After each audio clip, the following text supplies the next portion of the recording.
रामनवमी एक ऐसा त्योहार जो पूरे भारत में आप जानते हैं कितनी श्रद्धा और धूमधाम से मनाया जाता है। पर यह सिर्फ एक त्योहार नहीं है, इसके पीछे आस्था है, परंपरा है और एक बहुत ही गहरी कहानी है। तो चलिए आज इसी पवित्र दिन के बारे में थोड़ा और जानते हैं, इसकी कहानी और इसके असली मतलब को समझते हैं। तो सवाल ये उठता है कि इस दिन में ऐसा क्या खास है, वो कौन सी कहानी है जो इसे इतना जरूरी बना देती है। चलिए पता लगाते हैं। देखिए, रामनवमी दो वजहों से बहुत खास है। पहली और सबसे बड़ी वजह तो यही है कि यह भगवान विष्णु के 7वें अवतार मर्यादा पुरुषोत्तम श्री राम का जन्मदिन है। और दूसरी वजह, ये 9 दिनों तक चलने वाले चैत्र नवरात्रि का आखिरी दिन भी है। मतलब एक तरह से ये उत्सव और आध्यात्मिकता का एक परफेक्ट कॉम्बिनेशन है। इस त्योहार की जड़ें ना एक बहुत पुरानी, एक बहुत ही प्राचीन कहानी से जुड़ी हुई हैं।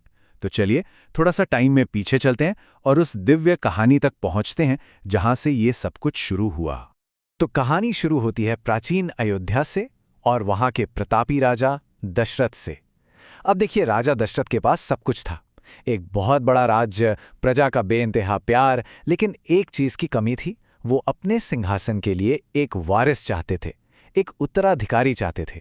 और जानते हैं, वाल्मीकि रामायण में लिखा है कि अपनी इस इच्छा को पूरा करने के लिए राजा दशरथ ने एक बहुत ही खास और पवित्र अग्नि अनुष्ठान करने का फैसला किया।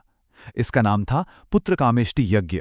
ये कोई छोटा मोटा यज्ञ नहीं था, बल्कि एक बहुत बड़ा आयोजन था जिसमें बड़े बड़े ऋषि मुनि शामिल हुए थे। और उस यज्ञ का नतीजा वाकई कमाल का था। यज्ञ से जो प्रसाद मिला, उसके असर से राजा दशरथ की तीनों रानियों ने गर्भ धारण किया। सबसे बड़ी रानी कौशल्या ने श्रीराम को जन्म दिया, जो खुद भगवान विष्णु के अवतार थे। फिर रानी कैकेयी ने भरत को और रानी सुमित्रा ने 2 जुड़वां बेटों लक्ष्मण और शत्रुघ्न को जन्म दिया। पूरा अयोध्या खुशियों से झूम उठा। सिर्फ इतना ही नहीं, श्रीराम का जन्म ज्योतिष के हिसाब से भी एक बहुत ही शुभ घड़ी में हुआ था। महीना था चैत्र, शुक्ल पक्ष की 9वीं तिथि यानी नौमी, और नक्षत्र था पुनर्वसु। कहते हैं कि उस पल सारे के सारे ग्रह अपनी सबसे अच्छी स्थिति में थे। मतलब एक एकदम परफेक्ट, एक बहुत ही पावरफुल दिव्य संयोग बना था। तो ये तो थी जन्म की वो प्राचीन कहानी। लेकिन आज के जमाने में इस पवित्र दिन को मनाया कैसे जाता है, इसके रीति रिवाज क्या हैं? रामनवमी के दिन की शुरुआत होती है सुबह सुबह उठकर पवित्र स्नान के साथ। इसके बाद लोग नए साफ सुथरे कपड़े पहनते हैं, फिर या तो मंदिर जाते हैं या फिर घर पर ही भगवान राम की पूजा अर्चना करते हैं। दिन भर भजन, कीर्तन और पवित्र ग्रंथों का पाठ होता रहता है। और हाँ, कई जगहों पर 9 छोटी बच्चियों को देवी का रूप मानकर उनकी पूजा भी की जाती है, जिसे हम कन्या पूजन कहते हैं। इस दिन कुछ खास ग्रंथों को पढ़ना बहुत शुभ मानते हैं, जैसे कि राम रक्षा स्तोत्र। माना जाता है कि ये दिव्य सुरक्षा और आशीर्वाद के लिए एक बहुत शक्तिशाली भजन है। फिर दुर्गा सप्तशती का पाठ भी होता है, क्योंकि ये नवरात्रि का आखिरी दिन जो है। और हाँ, हनुमान जी के बिना तो श्री राम की कथा अधूरी है, तो उनकी कृपा पाने के लिए हनुमान चालीसा का पाठ तो होता ही है। लेकिन रुकिए, रामनवमी सिर्फ पूजा पाठ तक ही सीमित नहीं है।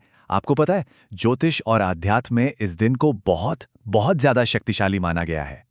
कहते हैं कि रामनवमी सिर्फ एक त्योहार नहीं, बल्कि ये तो आध्यात्मिक ऊर्जा का एक पावर हाउस है।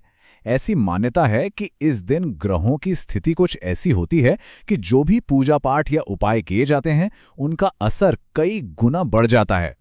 मान्यताओं के मुताबिक इस खास दिन पर किए गए कुछ ज्योतिषीय उपाय जिंदगी की अलग अलग परेशानियों को दूर कर सकते हैं। जैसे अगर करियर में रुकावटें आ रही हैं, तो सूर्य को जल चढ़ाते हुए आदित्य हृदय स्तोत्र का पाठ करने की सलाह दी जाती है। शादी में देरी हो रही हो तो भगवान राम और माता सीता की एक साथ पूजा करना अच्छा माना जाता है।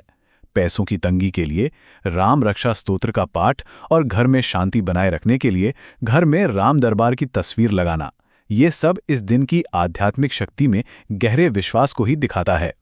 चलिए अब हम आपको उस जगह लिए चलते हैं जो इस पूरे उत्सव का दिल है, इसका केंद्र है अयोध्या, भगवान राम की जन्मभूमि।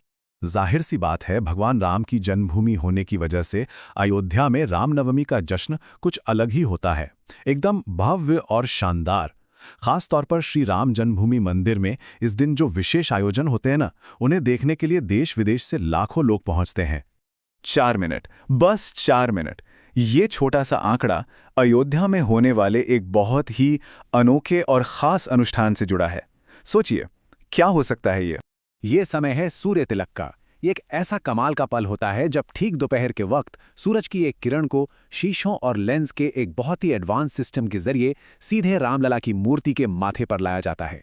मतलब ये प्राचीन आस्था और आज की साइंस का एक शानदार मेल है, और ये पूरा नज़ारा लगभग 4 मिनट तक चलता है। और मंदिर ट्रस्ट के सदस्य अनिल मिश्रा बताते हैं कि इस पूरे कार्यक्रम का लाइव टेलीकास्ट भी होता है। इसमें सुबह का अभिषेक होता है, फिर दोपहर में वो दिव्य सूर्य तिलक और साथ ही 56 तरह के खास भोग भी लगाए जाते हैं।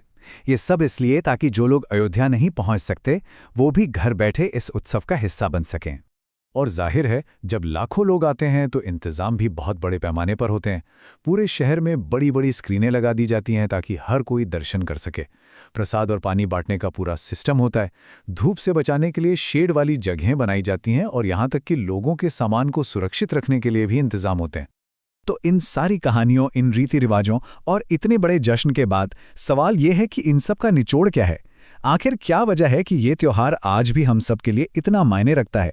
असल में रामनवमी सिर्फ किसी का जन्मदिन मनाना नहीं है, ये उससे कहीं बढ़कर है।